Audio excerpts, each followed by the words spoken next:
16 दिसंबर है। आद्रा का नक्षत्र है।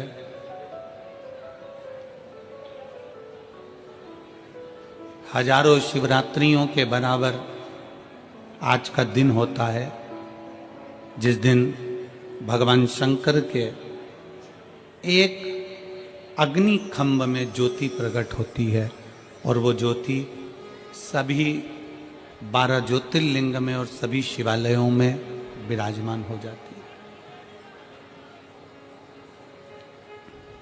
मेरठ के इस पवित्र प्रांगण में विराजमान सभी शिव भक्तों को हम बहुत बहुत बधाई देते हैं भगवान शंकर के प्रागट्य की, शिव के प्रागट्य, और संपूर्ण देशवासियों को, संपूर्ण विश्व में विराजमान शंकर के भक्तों को, शिव भक्तों को बहुत बहुत साधुवाद।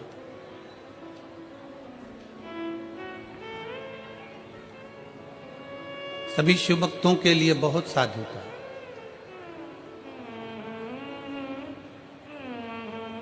आज ही के दिन की कथा कहती है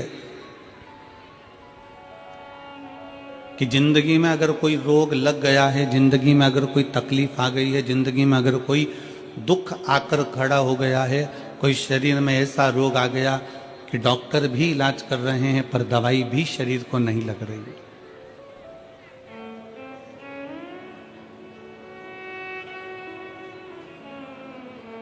तो आज की कथा कहती है कि पानी को वाणी से अमृत बनाओ। क्या करना है? जम के बोलो जरा। पानी को वाणी से अमृत बनाओ। अब पानी को वाणी से अमृत कैसे बनाओगे?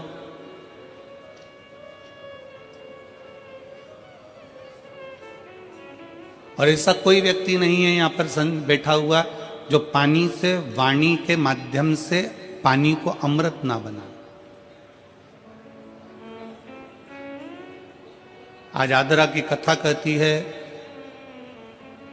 भगवान शंकर का पवित्र चरित्र कहता है, शिव महापुराण का पावन चरित्र कहता है, शिव तत्व कहता है कि अगर रोग बहुत भारी है, तकलीफ बहुत भारी है, शरीर में दवाइयां भी अगर असर नहीं कर रही है, तो एक पात्र में जल लिया जाता है और पंचाक्षर मंत्र नमः शिवाय या षडाक्षर मंत्र ओम नमः शिवाय या श्री शिवाय नमस्तुभ्यम जप कर उस पानी की ओर देखते रहते हैं और मंत्र का जाप करते रहते। एक माला 108 मनके की जब पूरी हो जाए, उस पानी को देखते देखते 108 मन का 108 बार भगवान का नाम पूरा हो जाए, उसी पानी को फिर भगवान शंकर पर समर्पित कर दिया जाता है और उसी पानी को झेल लिया जाता है और दिन में सुबह, दोपहर और शाम 3 बार उसका आचमन किया जाता है।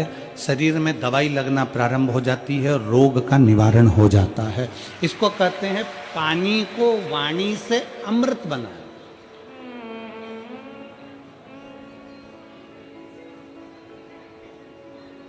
इसको पानी से वाणी को तकलीफ है, बच्चा चिड़चिड़ा हो गया, माइंड काम नहीं कर रहा है, शरीर में रोग बढ़ते चले जा रहा है, कटोरी में जल ले लो, पात्र में जल ले लो और पंचाक्षर मंत्र नमः शिवाय या षडाक्षर मंत्र ओम नमः शिवाय या श्री शिवाय नमस्तुभ्यम, जितनी देर आप जप करें उतनी देर तक उस जल पर आपकी दृष्टि पड़ना चाहिए, उस जल पर आपकी दृष्टि पड़े।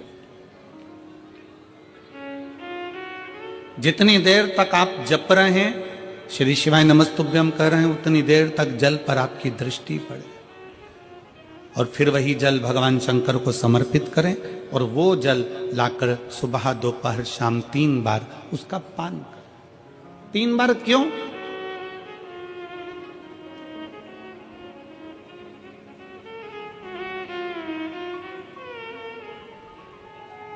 त्रिलोकी का नाथ, त्रिकालदर्शी, कैलाशी, अविनाशी, त्रिपुंडधारी, त्रिबेलपत्रधारी, त्रिनेत्रधारी, त्रिशूलधारी, त्रिपुंडधारी, त्रिलोकी के नाथ के 3 दर्शन मूल हैं। प्रातः का दर्शन जो हमें हमारे जीवन की सतमार्ग बताता है, मंगल मार्ग की ओर लेकर जाता है। दोपहर का दर्शन हमारे जीवन में हमें उलझनों से बाहर निकाल देता है। और शाम का दर्शन हमें चैन की नींद सोना सिखा देता है और आनंद में रहना सिखा देता है। वो त्रिपुंडधारी के 3 दर्शन।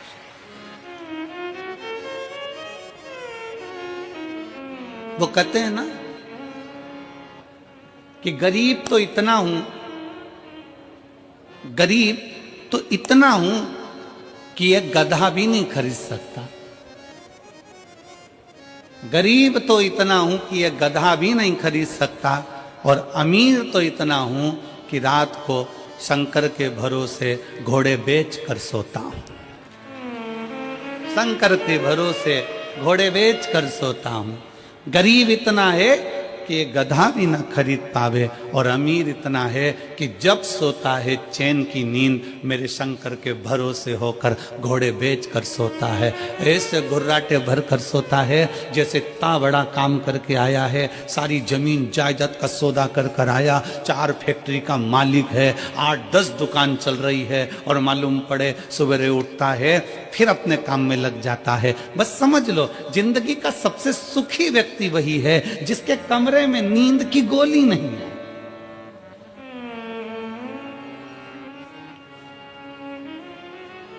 सिर के पास में कोई बाम की शीशी नहीं है,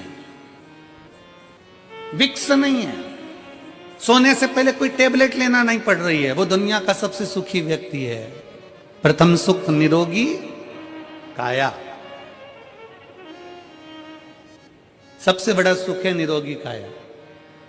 शिव महापुराण की कथा कहती है एक मृत्यु वो होती है जो अटल मृत्यु होती है, जिसमें व्यक्ति मर जाता है, चले जाता है।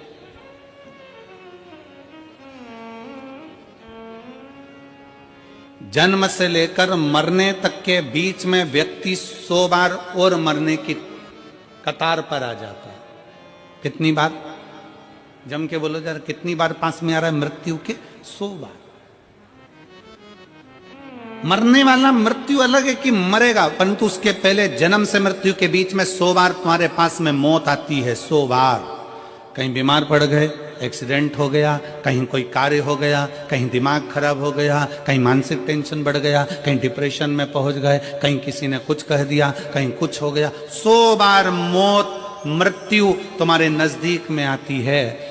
किसी ने पूछा ये शंकर पर चढ़ाया गया जल श्री शिवाय नमस्तुभ्यम कहाँ काम आता है? शिव महापुराण की कथा कहती है जो अटल मृत्यु सत्य है वो तो आएगी, मरोगे उसको कोई नहीं टाल सकता। पर जो 100 बार मृत्यु तुम्हारे नजदीक में आती है, तुमने अगर कोई धर्म करा, पुण्य करा, सत्कर्म करा, शिव का नाम लिया, पंचाक्षर नाम लिया, शंकर को 1 लोटा जल चढ़ाया, श्री शिवाय नमस्तुभ्यम कहा है, समझ लो कि तुम्हारे पास में जब 100 बार मृत्यु नजदीक में आती है ना, तो तुम्हारा पुण्य, तुम्हारा भजन, तुम्हारा स्मरण, तुम्हारा मंत्र जाप, तुम्हारा 1 लोटा जल उस मौत को टालता चले जाता है और आगे बढ़ता चले जाता है।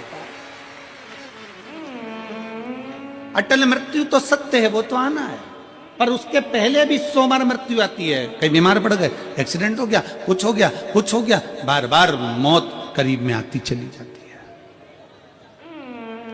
बार बार मृत्यु करीब में आती चली जाती। पर उस मृत्यु को तुम भगवान की भक्ति से, तुम भगवान के भजन से, तुम अपने स्मरण से टाल रहे हो, तो मंत्र जाप से उसको टाल रहे हो। कहते हैं शिव महापुराण के अंतर्गत 1 मुखी से लेके 14 मुखी तक रुद्राक्ष का वर्णन किया गया। शिव महापुराण में 1 मुखी से लेकर 14 मुखी तक रुद्राक्ष का वर्णन किया गया। और एक भी रुद्राक्ष, कोई कहता है कि 1 मुखी रुद्राक्ष ज्यादा प्रबल होता है, कोई कहता है 2 मुखी प्रबल होता है, कोई कहता है 3 मुखी प्रबल होता है, कोई कहता है 5 मुखी प्रबल होता है। सारे रुद्राक्ष कोई ना कोई कहता है कि ये बहुत प्रबल होता है। फिर किसी ने कहा गुरुजी 1 मुखी रुद्राक्ष कहीं मिलता है क्या? हमने कहा आज के जमाने में एक मुखी आदमी नहीं मिलता तो रुद्राक्ष की बात करते। आज के जमाने में आदमी नहीं मिले, अपनी पार्टी हार जाती है तो लोग दूसरे की पार्टी में चले जाते हैं, आदमी एक मुखी नहीं रिया, तो यहां रुद्राक्ष की क्या बात करते। इधर दाल नहीं गली तो उधर पहुंच गए, उधर दाल नहीं गली तो उधर पहुंच गए, उधर दाल नहीं गली तो उधर पहुंच गए, दिन भर डोलते रहते हैं, दिन भर।